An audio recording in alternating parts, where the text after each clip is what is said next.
Buenos dias, David and Madeline. It's Buenos good to be dias. with you this morning. One of the reasons that we're recording this video today is because this weekend you're going to Iglesia Menonita Hispana. Did I say that right? That's correct. It's Iglesia Menonita Hispana. It's a conference in Chicago, and you may not be able to be back for the congregational meeting. So we wanted to give you opportunity to give an update on CMC in Espanol. Do you want to start by sharing a little bit about what IMH is? Yes. Iglesia Menonita Hispana is an associate group of Mennonite Church USA. It care for all of the Latino churches or Spanish-speaking churches because not everyone is Latino, right? And the conference would involve all the pastors and leaders and anybody who want to attend the conference. And there we'll listen to preachings, we'll have workshops, we'll talk church business. Part of the church business will be we'll nominate a moderator and a board in a sense, like a concilio is what they call it, or junta. And we'll have time for fellowship, time to eat together, and people gather from all over the nation. So I don't remember exactly how many Spanish-speaking churches there are now in MCUSA. There used to be over 100. Wow. Now it's probably maybe about 60 total. Okay. I'm not sure. Don't quote me on that number. I haven't looked in a while. Yeah. But they've considered us part of IMH here at CMC en Español. That's great. So you were showing me the schedule. It's really full, isn't it? Yes. But full of good things, right? Yes.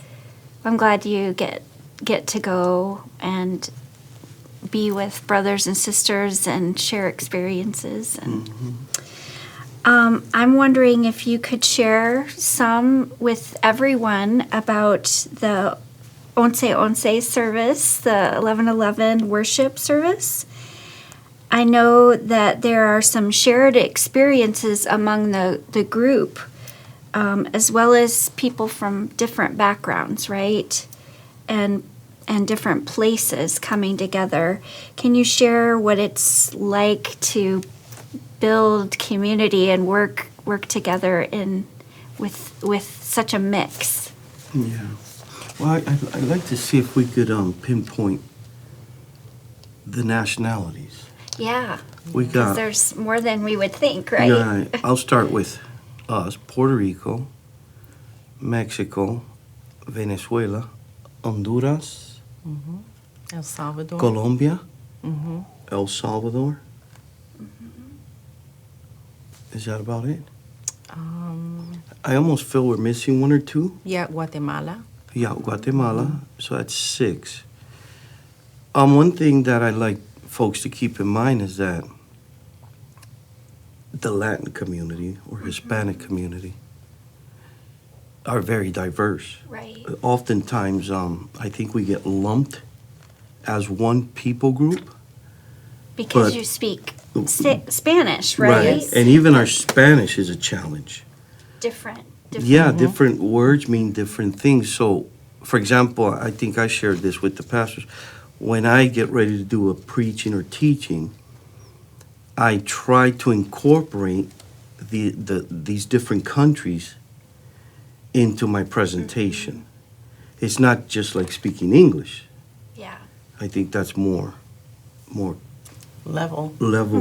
Because right? there's different slang, different idioms, right? And some words that we say as Puerto Ricans in Spanish, for Cubans can be curse words. For Mexicans can be curse words. Yeah, it could be So, offensive. Yeah. Yeah. But when I prepare, I try to. Part of what I do is I try to study the culture. Well, I don't try. I do. Yeah. So I can extract and I analyze when they have conversations, and I ask a lot of questions. Well, what does that mean? And so then, as I get this information, I try to incorporate it within a 25-minute message on Sunday morning, which that's fun. It can be a challenge. It can be a challenge, but it's possible. Yeah. The majority group is Venezuela. They would probably compose over 80%. The following group number growing is the Colombians at CMC Español, the 1111 service. And yeah, even they are different cultures, although they're near each other, these countries. They have their differences too. I think one of the challenges that we face in building culture is like some countries don't have a path for people to acquire a work permit or a TPS, which is a temporary protective status. And what we have been encountering is that as people from Venezuela and Colombia are receiving their work permits, some receiving residency, some of the people that are attending the 1111 service who come from like Honduras, El Salvador, Mexico, kind of feel some type of way because there is no path for them in under our immigration system. So building community when people feel almost a type of resentment is a little bit difficult, but we're working at it and it's happening, right? We're trying to teach people that some of these circumstances are not the Venezuelans' fault or the Colombians, right? It's part of the immigration system. It's part of the government. It's not a personal thing. If they would have the opportunity or a path, they would take it. They would take it. Yeah. And that's what, these people groups are doing. Yeah. Well, and to speak into that also, we're teaching them how to learn to accept and give thanks. Yeah. You're disappointed and you know that you're not going to have this opportunity. And if you're you file for documentation, it's going to take years. But to learn to give thanks and be happy that you're able to do this, because if I were able to do this, I would do it. Yeah. So, and that's slowly happening. Yeah. Rejoice for the ones that are able to acquire these documentations. Yeah. It's probably a lot of getting the mind and the heart. It's and realizing that this person that I'm sitting next to, they didn't do this, or but it takes time, right, to work through that. And also to teaching the ones that are already receiving their documentation, whatever you want to call it, that you are now a servant, a blessing to the ones who can't. Yeah. So just because you're part of this one community. Right. And we need to learn to share in that what we have and what we don't have. Yeah. And so there's a pray. lot of changes. Yeah, and we tell them to pray for each other, Yeah. So that a path is developed, right? That God works a way or makes a way for them. Yeah. Kind of tricky stuff, isn't it? Yes, yes.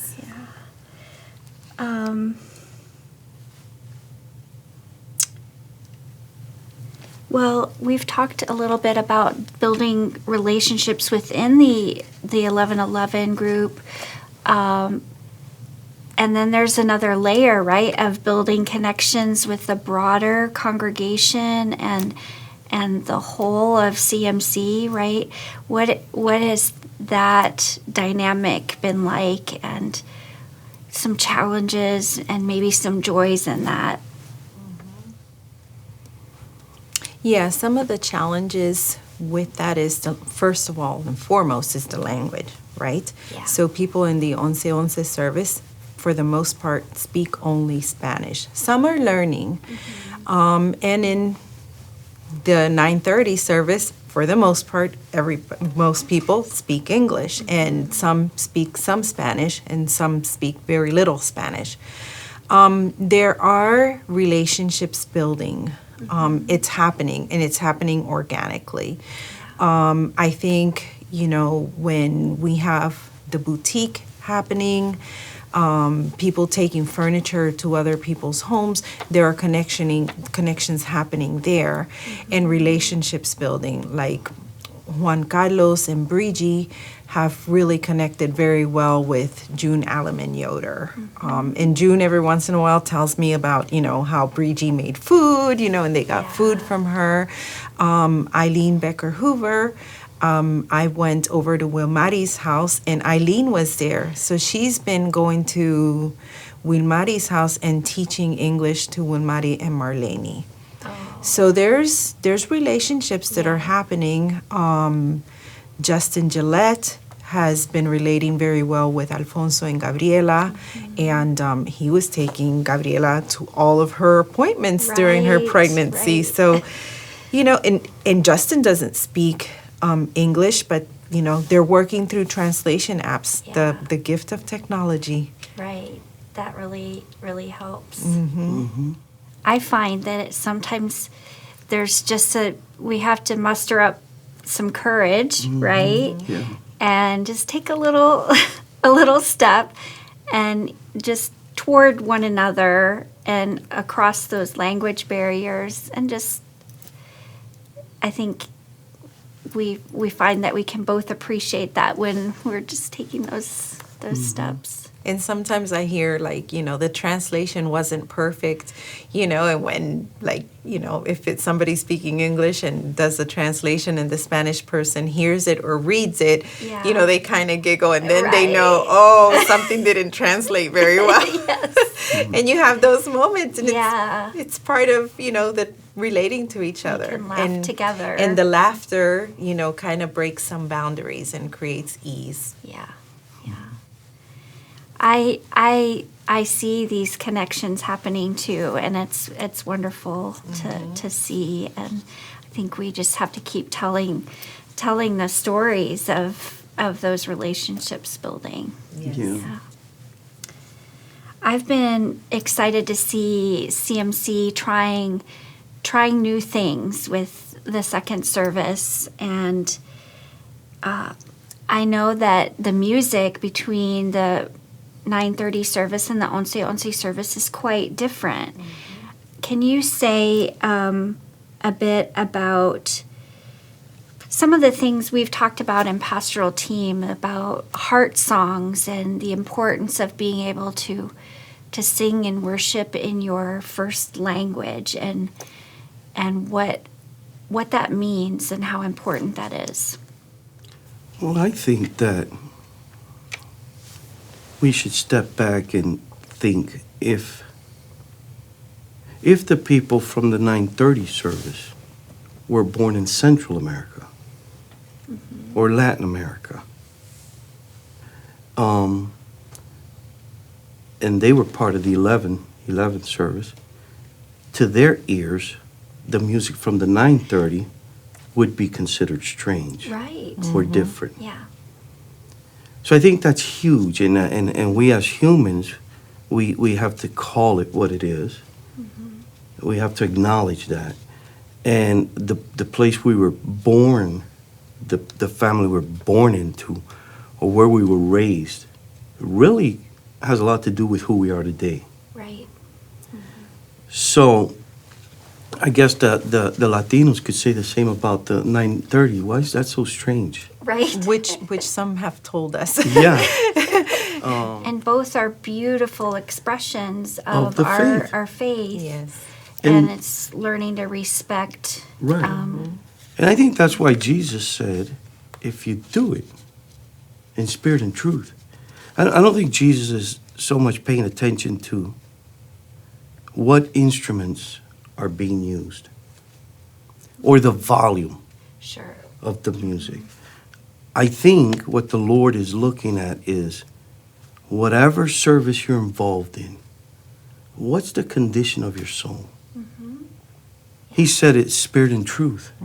It's in your heart, right? If you're doing it in spirit and truth, that is what he's looking at. I think we look too much at the outside.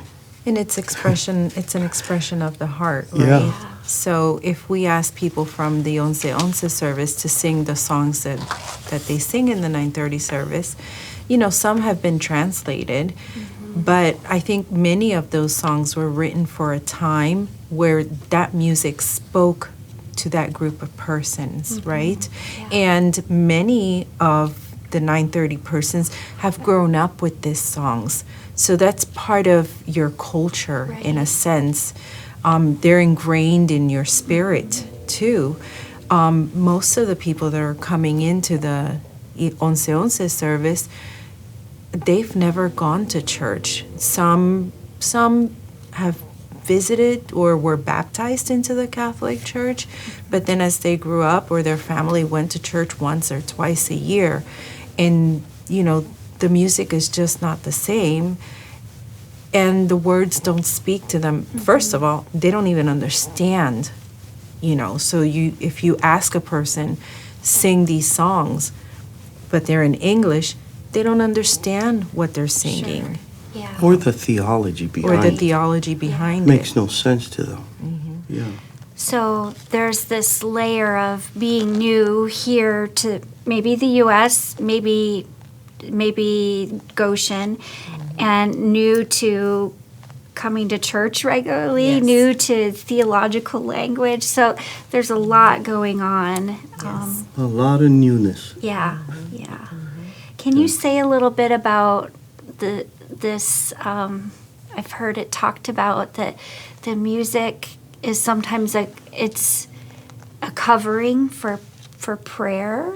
So maybe people may not always be singing, but they're Yeah. communing with God in a safe place. Yeah. You almost have to place yourself in these people's shoes. They've left their home. They've left their family. They've left their belongings, their country with their food, their music, their customs, and they're in a strange land. And they fled here because of situations that are beyond even their control. And they come here and they struggle with, not working enough hours. You come here and you think, I'm going to work and I'm going to have a job and, I'm going to have so much money and I can provide for myself and help my family in my country. And it doesn't always pan out that way. They face injustices or racism at work, even between, the Spanish-speaking cultures. Right. There's racism and injustices. They have to deal with, I haven't been working. Some people haven't been working since October, and they're thinking about, how they're going to make ends meet, on a daily basis. So they come to church and the song is speaking about a God who is a provider, who helps you through, who doesn't leave you. Yeah. That you have to, maintain your sight on him. And sometimes if you walk into the 11:11 service, you see people just standing there and they're reading the words, and sometimes they're not singing. At times, maybe because they don't know the song, it's the first time they hear it, or they don't feel comfortable. Many times, people are absorbing the words and just kind of sitting in a presence and absorbing whatever may be going on in the spirit that can be healing for them. At times, you'll see people crying. There's one lady who almost at every Once Once service is crying. And she's not singing, but you see tears rolling down her eyes. And sometimes you see people raise their arms like, I'm here and you're all I have. Yeah. Well, there's a phrase that's often heard.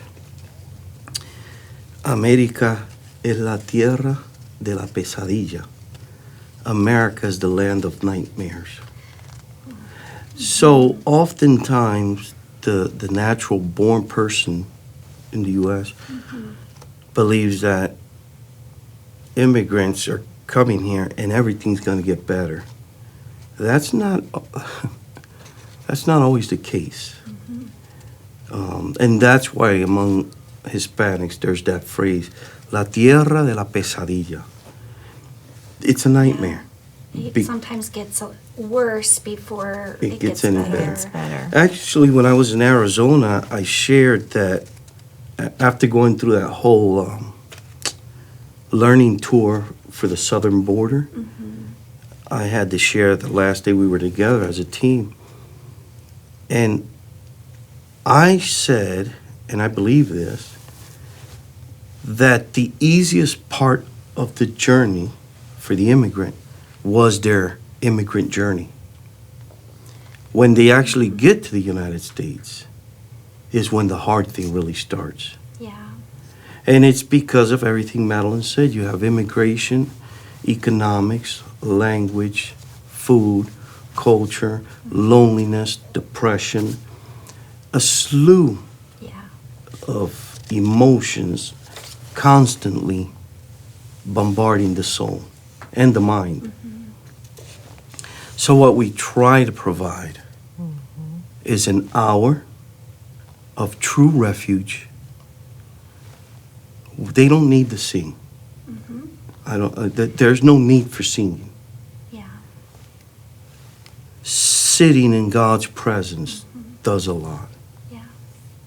And that 1 hour prepares them for All those another week. bombardments Yes. and challenges. Yeah. So CMC is their support system.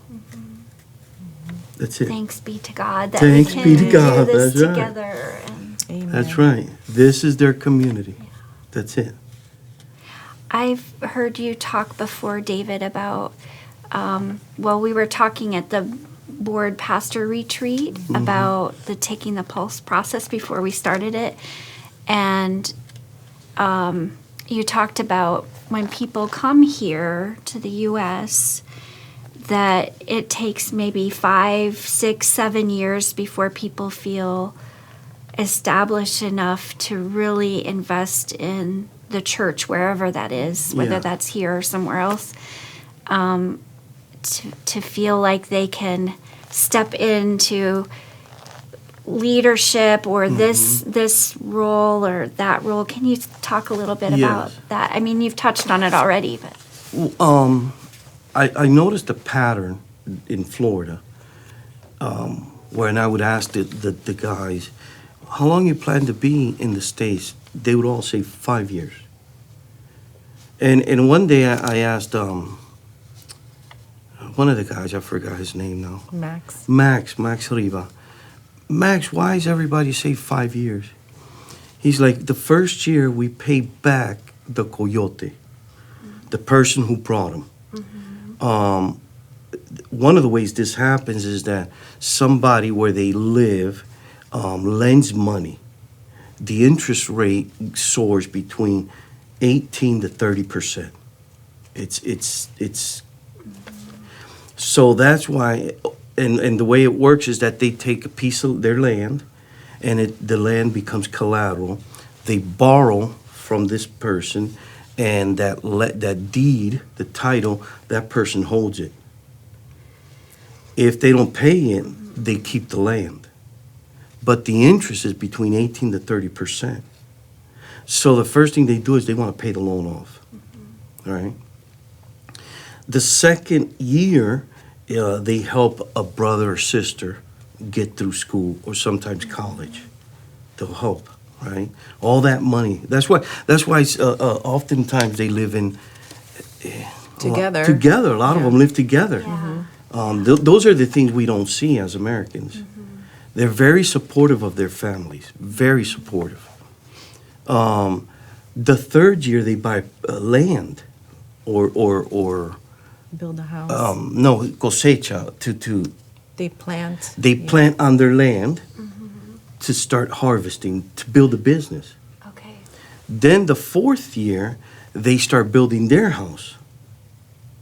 Then the fifth year, they would save 12,000 American dollars, which in that day would be 96,000 quetzales. there in Guatemala. That's the money, quetzales. They could live off the interest of the 96,000 quetzales when they went back home. So they would have a business, the farm, their house is paid, and they have living off the interest. That was the plan. Yeah. But then not all of them did that, but that was the plan. And that's the way it worked out, right? But the ones who would stay within the 6th, 7th year, they would then, I shared this, that the immigrant's vision is not CMC's vision. That we're on two different wavelengths here. The immigrant is coming and he or she has needs, but they have mom, dad, abuela, grandma, grandpa. A lot Those- of family Siblings. responsibilities and economic pressure. Exactly. That's huge, right? And that weighs on them. Yeah. That's besides the coyote or Exactly. whoever they borrowed from to come here. So all that's weighing on them, but if they stay, I noticed at the 6th year and up, now they have learned to handle, and most of those issues are done. Yeah. Now their vision, they take on the church's vision. Now they're ready to serve. And I think that's right, because are you really ready to serve? Even if 200 English-speaking people showed up at College Mennonite tomorrow, are they ready to serve? Sure. Is CMC's vision really theirs? It depends where you are in your journey, right? Yeah. Your faith journey, your life journey. Yes. So all this is a timing, and it takes time. But yeah, we saw that a lot. Although, with the Central American people, right, they could go back. Venezuelans cannot go back to their country. It's a little bit like Cubans. I guess they could go back, but they may face some challenges. Yeah. It would kind of annul their asylum. Even when they get their residency, one of the things they cannot do is go back to Venezuela. So unless they're able to bring family or see family in another country, then they can't see their family again. That's really difficult to deal with. What I have noticed is that there are some who are wanting to become involved in the church work and are wanting to give. Some have said, we have received so much from this community that whatever you need me to do, I'm willing to serve. Wilmari, is working on the coffee. All we provided for her and her family was a safe place, right, during a time of great need that they stayed in the basement. And for her, the thank you is, I'll get up early and come to church and make coffee. It's part of her giving back her service. Would this be a good time to share Mariana's words that Yes. she had something quite wonderful to celebrate this week? Yes. Or last week, maybe. Yeah, last week Mariana posted on the CMC WhatsApp, CMC en Español WhatsApp group.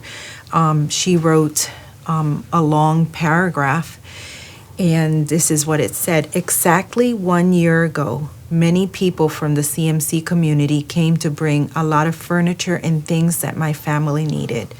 But at that time, for me and mine, they were much more than objects. It was the security and selfless support that everyone showed us. You have no idea how relieved I feel to know that my family is part of and accepted at CMC, and above all, to know that we are not alone, that we have a much larger and beautifully diverse family in culture and languages. Thank you. Thank you. Thank you very much to each and every one of the people in the CMC community, and may God fill you with blessings and multiply all the support and love you have given to us. What a wonderful testimony. And I'm sure many would echo her sentiment. Yes. Yeah, I've heard that from Yes. others too. Mhm. Yeah. So what CMC has done is provided a time, right, to have a service in Spanish, and leaders like David and I to provide a safe space for the Asylum Spanish-speaking seeker. community, whether they're asylum seekers or they're just immigrants that have migrated here, who are documented, and some that aren't documented. It's a place that they can all come and just be safe and hear God's word. And sometimes I'm amazed at the growth. Right. People keep showing up by word of mouth, and most of it is there's a place here where you're not going to be judged, where you're welcomed. If you need help, you get help up to the extent that they can help you, and people understand that. They understand that they came here to work, and they never expected anything in return. So they're amazed that there's a community, and some who didn't know about God or didn't believe in God are starting to say there is a God, and there are people that God uses for good. I have an ongoing conversation with a person like that. They've been here a year now. When I first met him, he said he's atheist. He believes in science. And I said, well, God's not opposed to science. He created it, which struck a chord in him. He's like, what? But we've had this ongoing conversation, weekly, bi-weekly conversation about God and science. And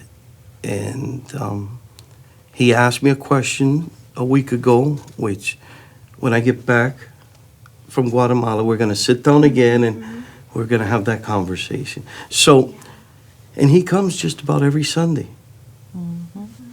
And Staying yeah. a part of that conversation. Correct. And what I really enjoy about him is when he's very attentive to my presentations. So he will ask me questions about something I said or give me more clarity on this. And I love that. I love when folks are intrigued or are provoked or challenged by something you say and don't dismiss you. They want to know more. Yeah. He doesn't take this challenging stand. No, I just want to know more about why you said what you said and how does that work in. And I know you do that sometimes in your preaching intentionally. You I do say that. Yeah. intriguing or provoking things to try to wake people or stir Spark something, questions yes. to keep a conversation going, right? Yeah. So he's good at that. So, and my point is he's an atheist and he's with us every week. Yeah. Yeah. And he sings. And he sings. He sings. That's funny, huh? Well, you mentioned Guatemala, Yeah. but we'll talk about that in a minute. But one thing I've noticed over time, but also as we're talking today, is that a lot of your ministry is behind the scenes and companioning with people and these kind of conversations and supporting and that takes a lot of time to just sit with people, listen, guide, pray with, and we're very thankful for all that you do.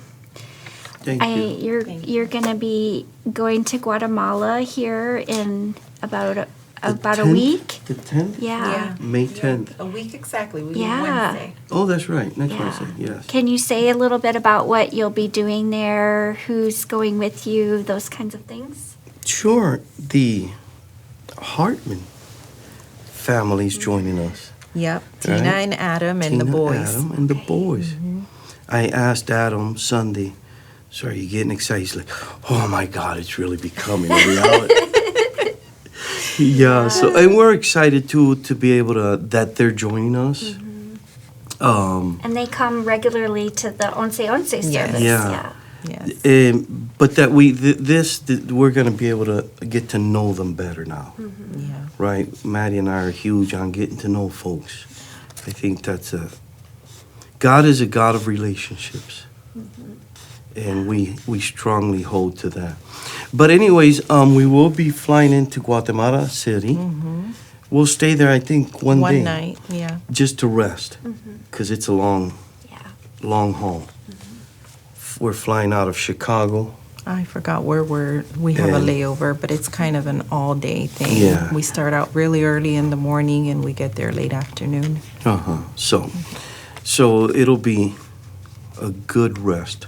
Yeah. And it's not a good idea either that we land there at 4:30, 5:30 and then get in a PM. vehicle and drive Yeah. 8 hours to Yeah. where we're going. So, we'll rest, and I have a little information, I want to share with folks. So we'll be in Guatemala City, and we'll be traveling to Uspantan, Quiché. Uspantan is northwest of Guatemala City. It's a 5.5-hour drive, but it takes us 8 hours because Moi likes to stop. Okay. And there's traffic. Sometimes you Yeah, run there's- into a lot of traffic Is or it an mountain- accident. It's mountainous? mountain terrain, and if anybody goes to Google and goes Guatemala City, and then Uspantan, Uspantan, you'll see it looks like a Yeah, it's- snake. They call it the yeah. ganchos because of like the hanger, yeah. the bend of the hanger. Oh, okay. So it's called ganchos, and you have a lot of that. You might need some Dramamine or something. Oh my to- God. Tina will. Yes, and we rented a 15-passenger van for 5 of us. But I think it's good. We have space for luggage and room to stretch And out. for the boys, if And they the want to lay boys. down or anything like that, Yeah. especially if they get a little queasy. Yeah. Yeah. And there's a lot of places to stop and eat along the way. And miradores, outlook. Oh, yeah. Is that right? An outlook where you Yeah. stop at, like in Tennessee and all Look that. at You, the view. you get the Yes. view. So that's why it's an 8-hour drive. Uh-huh.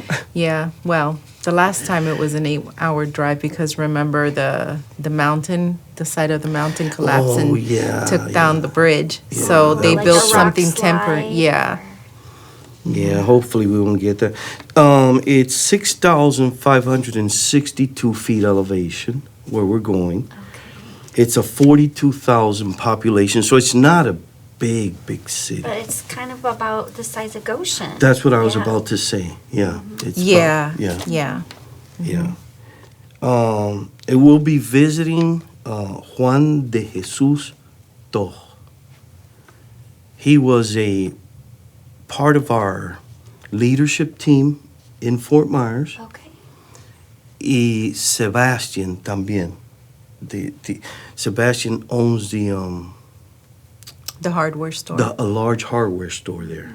They're all businessmen. They all have their own businesses, but they're involved in ministry. So they're young, hardworking. They're in their mid-30s. No, mid-30s. Yeah. One's maybe a little older. But they called Maddie and me 2 years ago, and they said, we want to start a ministry similar to Arca in Fort Myers, the church Maddie and I pastored for 27 years, because he said the church they had been a part of for years had become a dictatorship, Oh, which we don't believe in, yeah. you know. So he's like, we would like a ministry similar to the way we were. And we said, well, as long as you guys follow that way, sure, we would be willing to be your mentors and your pastors. So they officially named us their pastors. So officially, we're their pastors and also pastor of that congregation. So that congregation started, it's called Arca de Salvación Uspantan. They took the same name Okay. Yeah. of the church in Fort Myers. So they've grown to how many I think families? 130 families. 130 families in 2 years. And that's not 130 people. That's 100 families. They count the men as the heads. Yeah. So it's 130 families. Wow. Yeah. So they've purchased land, and they're breaking ground to pour the footers. And I'm a builder. Yes. Yes. Yeah, this gets at both your interests of Correct. building. Ministry and construction. Yeah, yeah. So we'll be going there. We're going to have a cookout on that land. I'm going to inspect their work. And we're going to have a team building Yeah. workshop on the land. And then we're going to close out with a prayer and bless their efforts. And Maddie and I, we have been working at an Anabaptist Institute for years. And it's going to be planted there. Okay. So the church should be completed probably in a year and a half. And it'll be the housing. Where people Of- can come from all over and get Anabaptist training and theology. support. Yeah. Yeah. Yeah, when they say a church like Arca, it means that it has those Anabaptist concepts Yeah. that, they learned. Yeah. And sometimes when they've worked or they've been in churches in their countries, there's things that, they learned in Arca that they say, well, this isn't right, this isn't what I believe. So sometimes they have those conversations with their pastors. So Juan, part of what he wants to do is just that I want this, that it has those foundations Yeah. Those in values. place and those values. And that leadership style, Yeah. where it's a team and not one person dictating. Yeah. And so he learned that in Fort Myers with us. And They that's are- what they aspire to. And they're actually living it right Yeah. now. And they are working, because, we're so far away, we asked Gilberto Flores to go visit with them. So he's been visiting them at least once a month. Once a month. And they are connecting with Western District Conference. We'll be helping them. So it's a Western District Conference, Gilberto Flores, and Maddie and I, it's 3 chord. Yeah. So combined, we're working on building this institute. Yeah. So it's exciting, Yes. Yeah. very exciting. Helping people to understand Anabaptist values and beliefs. And for those that may say, but isn't there a Semilla? Yes, Semilla is in the city, the capital, and it stays there. Yeah. This is 5.5 hours northwest, and our interest is to build there and spider out into the other communities. Yeah. So we're inland. Yeah. What occurs is the same thing with like IBA here. IBA, Anabaptist Biblical Institute, was started to give leadership courses at a distance to pastors that were Spanish speakers within the churches in the U.S. because they couldn't leave their churches or their families to come study at the seminary. So leadership development for us is really important. So the same thing with this Anabaptist Institute would be in Uspantang, would provide leadership to the people that are around there, because sometimes they cannot leave their families and move themselves to Semilla, or it's too expensive to go there and then live in the capital. And most of these are indigenous communities. So it'll provide a closer place for them to come to, and probably a little bit flexible schedule. You mentioned IBA. I know you shared recently that there are maybe 2 or 3 people here that are interested in doing some of those studies. Yes. Yeah. Yeah. Yes, so that's part exciting. of, that's Yeah. part of, the allocation of funds in the Good News Fund Right. is for that, so that we can start developing leaders within our Right. community. Right. And that's a process that takes time. Takes time. Yeah. But we're grateful that it's happening. It's Yes. starting, yes. Well, we want to wish you many blessings on that Guatemala journey, and we'll be glad we'll be glad when you come back and we can hear stories. I know if you get a chance to share any videos, you might try to do that, but we also recognize that you'll be very busy. And we can hear stories when you get back, both from the two of you and also from Adam and Tina. And it'll be interesting to hear what the boys' perspective too. Yeah. As we close, I just want to give opportunity to one last opportunity to share any particular joys of ministry here. That I know there are challenges, right?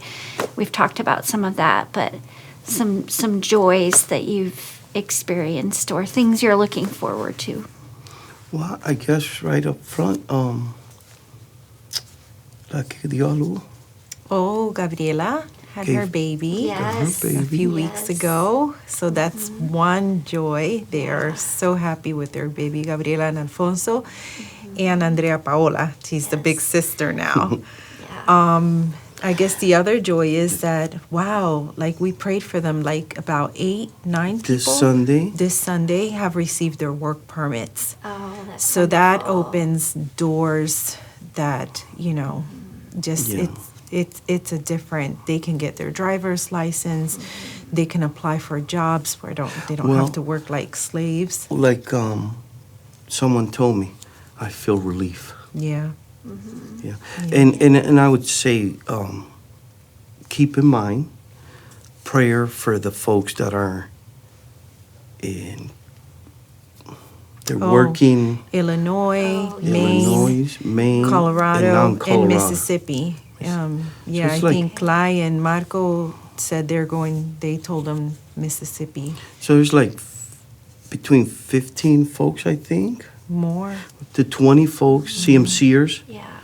who are traveling elsewhere because of the need to work. And we just found out yesterday, I was informed by a worker locally that he's going to be laid off June 5th. They're shutting down 5 more plants in the area, RV plants. So Yeah. keep those folks in prayer. Yeah. But thank you very much. And Thank Yeah. you. We will keep praying. yes. All of Thank us you. together. Yeah, Thank exactly. you. Yes. Thanks for taking the time. Yes, Amen. thank you for taking the time and Yes. interviewing us. Well, yes, The I new get. Barbara Walter. Oh, thanks. Well, blessings. Thank Amen. you. Amen. Same to you.